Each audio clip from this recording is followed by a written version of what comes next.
Olá, hoje vou falar-vos sobre a diabetes.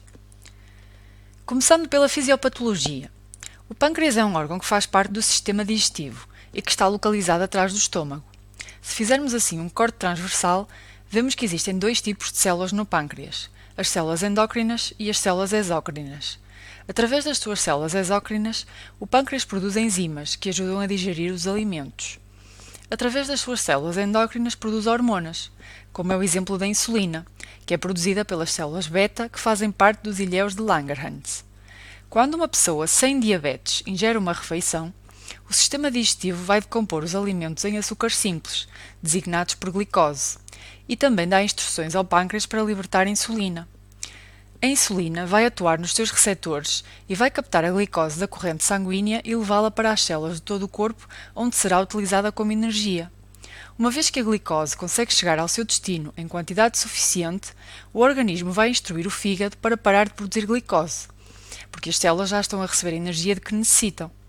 Por sua vez, os rins funcionam normalmente, filtrando o sangue e eliminando os resíduos tóxicos.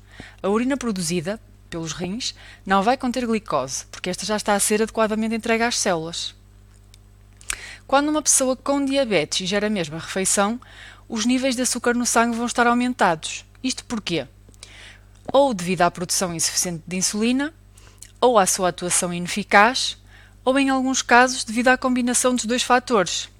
O fígado, neste caso, vai continuar a produzir glicose, porque esta não está a chegar às células, e os rins tentam livrar-se do excesso existente no sangue e por isso a urina no doente diabético vai conter glicose, que vai provocar uma necessidade de urinar frequentemente e de ingerir mais líquidos, dois sintomas característicos que já vamos ver mais à frente.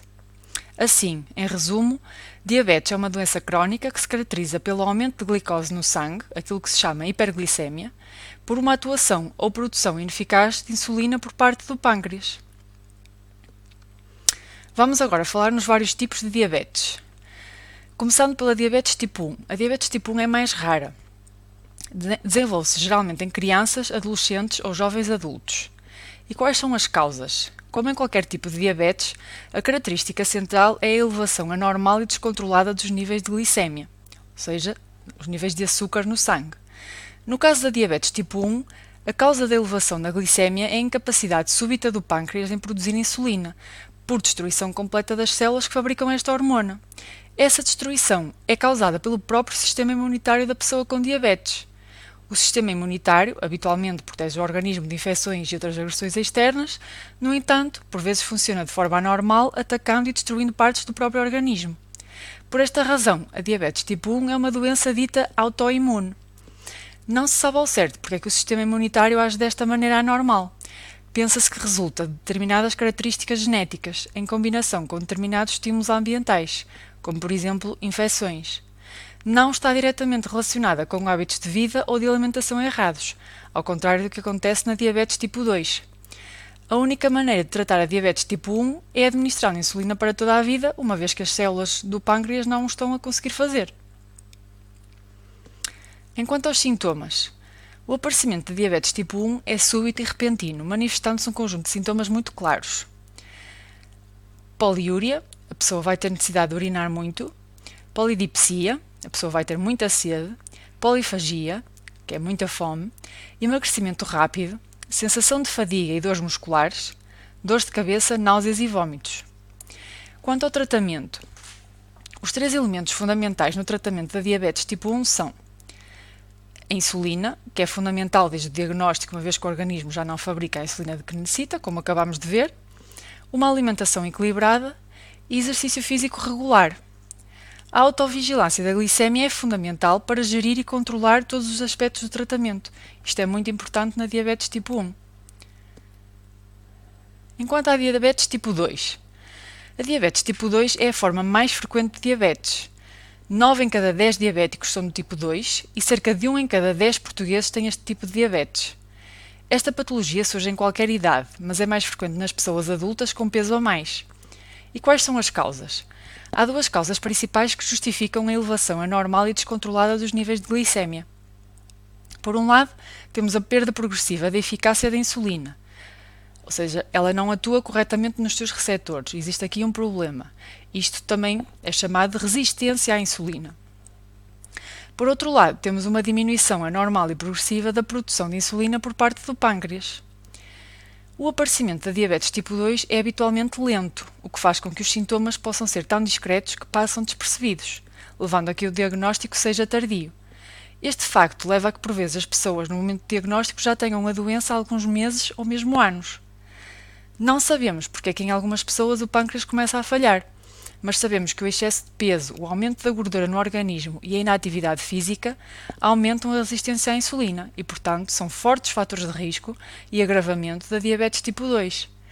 Embora tenha uma forte componente hereditária, este tipo de diabetes pode ser prevenido controlando os fatores de risco modificáveis, a obesidade e o sedentarismo.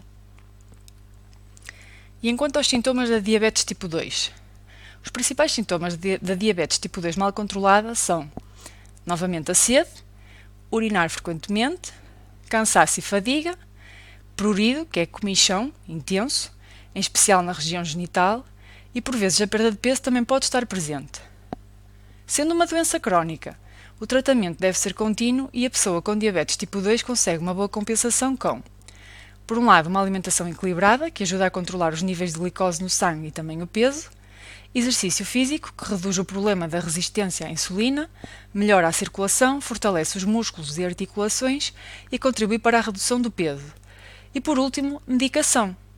Neste caso, temos os antidiabéticos orais como primeira linha e só quando estes não são eficazes é que temos a insulina. A medicação tomada regularmente ajuda a manter a boa compensação. Enquanto à insulina, a insulina pode ser administrada na região abdominal, coxas, braços ou nádegas.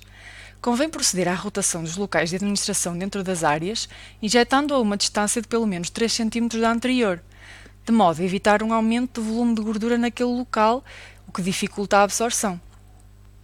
Nos dias de atividade física também se deve evitar os locais do corpo mais exercitados. A insulina deve ser administrada por injeção subcutânea, isto é, no tecido adiposo debaixo da pele, e não num músculo. Aconselha-se a fazer uma prega de pele quando se administra a insulina para evitar injeções no músculo. O terceiro tipo que vamos falar é a diabetes gestacional. A diabetes gestacional, tal como o nome indica, surge durante a gravidez e desaparece após o parto. Se se mantiver depois do nascimento do bebê, tratava-se de uma diabetes tipo 2 e não de uma verdadeira diabetes gestacional. No entanto, as mulheres que tiveram diabetes gestacional têm um risco elevado de vir a ter uma diabetes tipo 2 mais tarde na vida, pelo que devem ser particularmente cuidadosas com o acompanhamento médico ao longo da vida. E qual é a causa desta diabetes gestacional? O estado da gravidez por si só vai dificultar um pouco o trabalho da insulina. Por um lado, a mulher vai repartir o que ingere com o bebê, para que ele cresça e se desenvolva no melhor ambiente possível. Por isso, as necessidades de feto ficam à frente das da mãe e a glicose e aminoácidos vão de forma ininterrupta para o feto. A grávida fica com o seu metabolismo assegurado à base de ácidos gordos. Por outro lado, a placenta vai produzir hormonas que vão provocar resistência à insulina, dificultando ainda mais a sua ação. E quanto aos sintomas? A diabetes gestacional não apresenta qualquer sintoma, e por isso as análises de rotina da gravidez são a única forma de detectar, pelo que é muito importante um acompanhamento médico.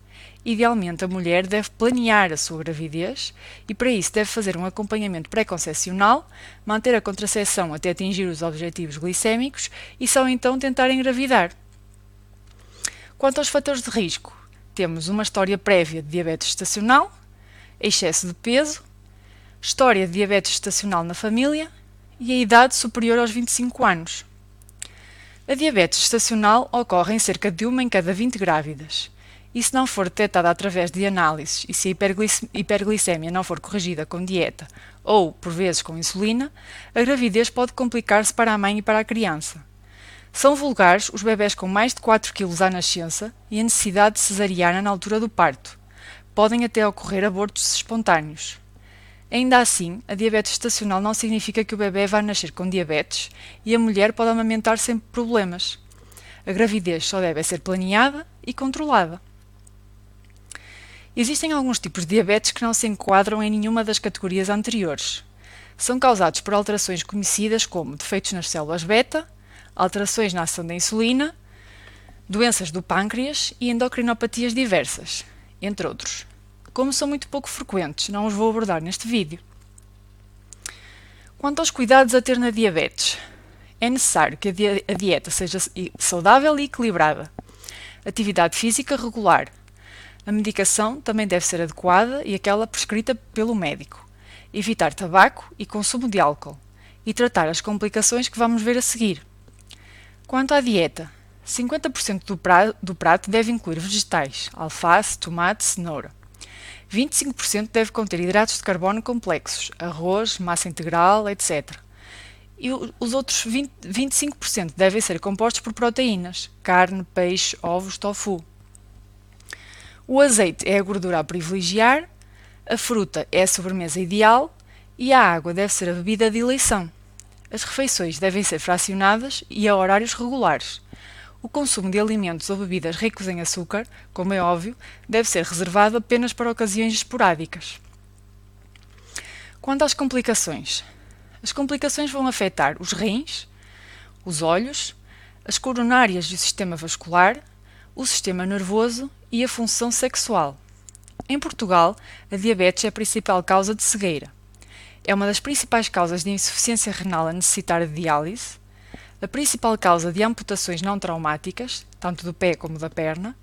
A pessoa com diabetes tem 4 vezes maior risco de ter um infarto do miocárdio e de morrer de doenças cardiovasculares e cerebrovasculares. Estas são as razões pelas quais é fundamental não só a diabetes ser diagnosticada o mais cedo possível, como também estar bem controlada, com os valores de glicémia dentro do que o médico definir. Com diagnóstico precoce e bom controle da doença, é muito menos provável ter complicações graves e conseguir levar uma vida normal. É tudo, muito obrigada pela atenção e se quiserem saber um pouco mais sobre o diagnóstico ou outros aspectos da diabetes, não percam o vídeo da diabetes no contexto da medicina geral e familiar. Se tiverem dúvidas ou sugestões, também não hesitem. Obrigada!